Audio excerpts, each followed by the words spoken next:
Hello my beautiful hammerheads and welcome back to another Black Library review.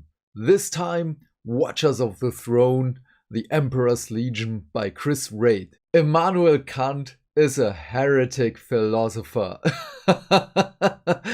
I like Mr. Wraight. This is one of my favorite fun facts of all in this book. So, Watchers of the Throne, The Emperor's Legion. I just finished it and I must say I regret that it took me 5 years to read this, but this is one of the situations in which I would have wished that I could read it the first time. So, the story. We have 3 main characters. We have, of course, Valerian and Alea, our Adeptus Custodes and Sister of Silence, or rather Anathema Saikana, what she prefers, and Tyrion. Not Tyrion from Game of Thrones. This is another counselor. So I can't really explain his job. He's a counselor for the High Lords of Terra. He has some way in with them. He knows them. He knows how to manipulate them, basically. And yeah, this is a very political book. This is right at the moment in which the Great Rift appears. No one on Terra knows that Cadia is destroyed. They just get messages. They want to send some custodes there. So they're doing some political stuff here and there. They're bringing Trajan Valoris to the High Lords of Terra. And they make him one of them, which is awesome. And so we get to know the High Lords of Terra a little bit more, their fears, their ambitions, and so on, which is really awesome for me because it gives the whole Imperial Senate, not Star Wars, a face. And before that, it was just a faceless bunch of 12 people who just do stuff. And no one knows what exactly. We know that there is an assassin High Lord and that this High Lord just says, okay, let's go kill stuff. An astropath and so on. And yeah, this is really interesting. So if you want to know more about how the Imperium works, this is it. This is the book. And of course a little bit of logistics when Terra is under siege, that everyone in the Underhives will die of starvation, because in the other book of Wraight, The Walls of Terra, there was the tidbit, and of course in this one as well, that Terra is a consuming planet. It doesn't export, everything is import. Nothing is being built or grown on Terra. It just consumes like the Tyranids. And if something doesn't come in, people die. So yeah, pretty bleak. Then we have, of course, Valerian. Then of course we have Valerian, and I love him. He's a scholar, he loves his books, and he has some kind of humor for custodes. Well, he talks about the inner workings of the custodes, and this made me like the custodes a little bit more, because everything I knew beforehand was Colquhoun, yes, and he's a jerk. And of course we had Vicalon in the Dawn of Fire series, which is also pretty awesome, but these are just 2 examples in the extremes. One is awesome, one is a jerk. Now we have Valerian, who's also awesome. We get to know a few of his brothers, one of which is also in the Walls of Terra, which sadly, again, his name I forgot, something with an N. Nevaridan or something like that. I'm sorry. And he's older than Valerian, and he tells him, you know what, you have to get out sometimes. It's just like the dad talking to the son, play outside, go kill stuff, do the thing. But also we have another fun fact. Well, it's not only one, it's 2. First of all, the blood games. Whoever doesn't know what the blood games for the custodes are, this is basically they're looking for weak points in the defense systems of the whole Imperium up to Terra.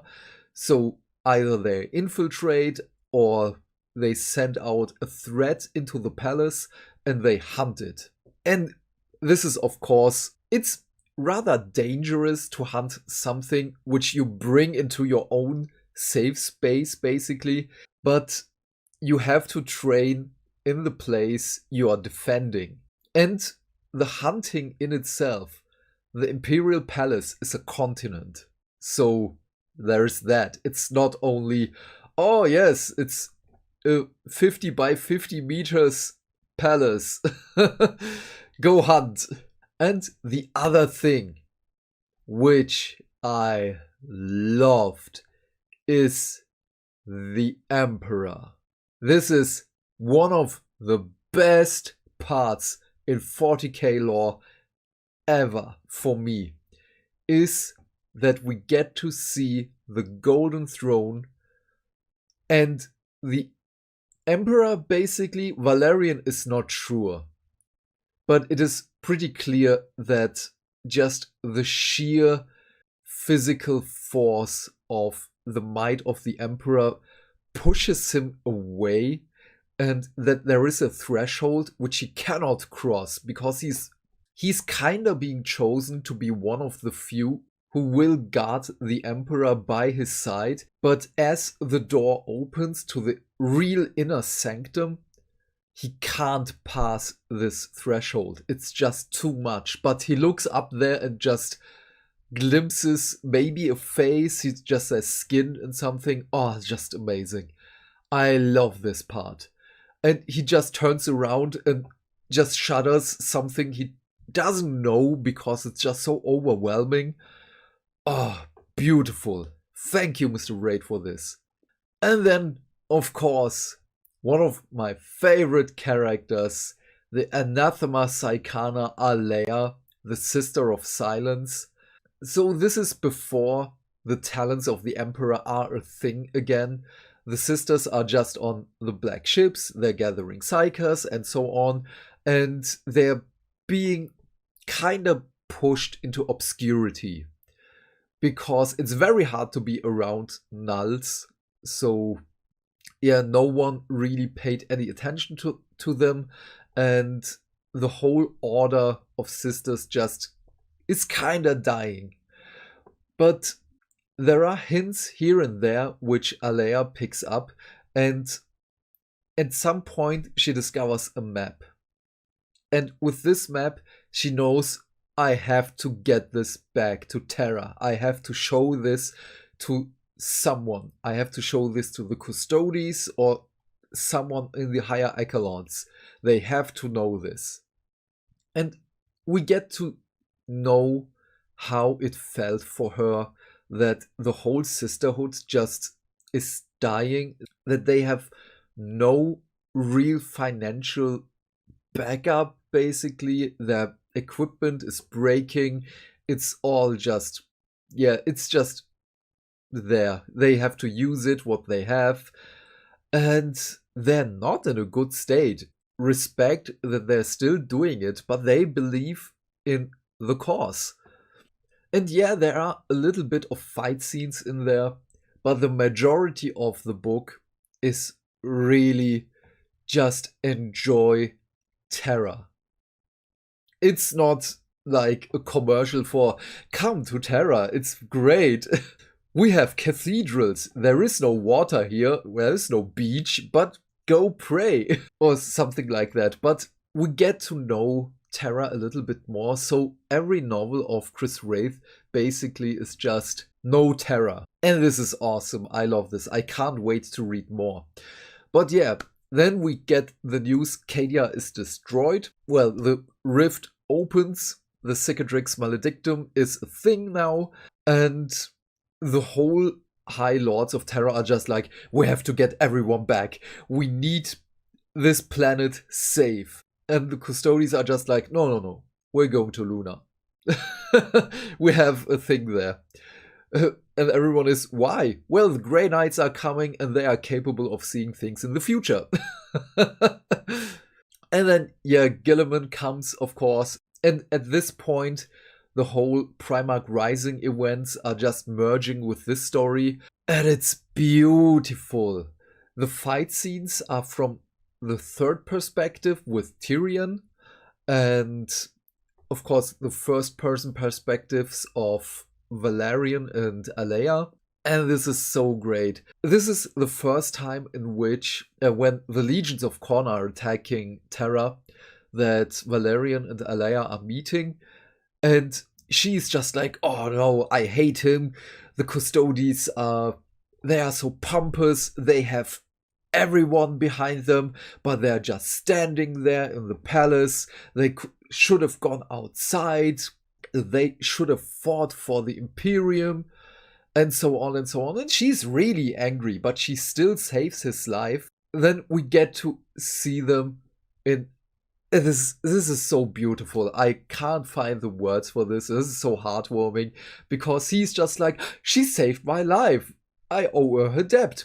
Why do I owe her a debt? I don't know. I just have the feeling. So he goes through the hospital in which she lies. And she's just like, no. I don't like you. Go away. But after a while, she's just like, you know what? I will hold you to that. And over time, they get to know each other. They get to respect each other.